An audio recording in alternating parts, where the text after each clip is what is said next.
Hello everyone and welcome back to my YouTube channel with another useful and informative video. So guys, in this video I'm going to show you how to fix Apple CarPlay not connecting issue on your Apple devices. So guys, if you're also facing this issue and you are unable to connect your Apple device with your CarPlay, here I will show you how can you fix it. So guys, for that you have to simply watch this video till the end. So guys, the very first solution for this problem is that restart your device for one time. So guys, simply restart your Apple device and CarPlay for one time, and after this check if the problem is fixed or not. And if the problem is still there, then go for the next solution, that is open settings and then go to general settings and then go to software update, and from here check if there is any update available for you like this, then update your device to the latest version.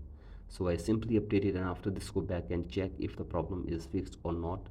And if the problem is still there, then go to settings again and then go to general again and then scroll it below all the way, tap on transfer reset iPhone, tap on reset and reset network settings of your device for one time as well. So I simply reset network settings, and after this check if the problem is fixed or not. And if the problem is still there, then you have to simply go to support app, and from here you can get any kind of help regarding this issue from the Apple team. So guys, hopefully they will try to fix this problem for you within 24 hours. So guys, that's it for today's video. Hope this video helps you. Please like and subscribe to my YouTube channel as well. Thank you.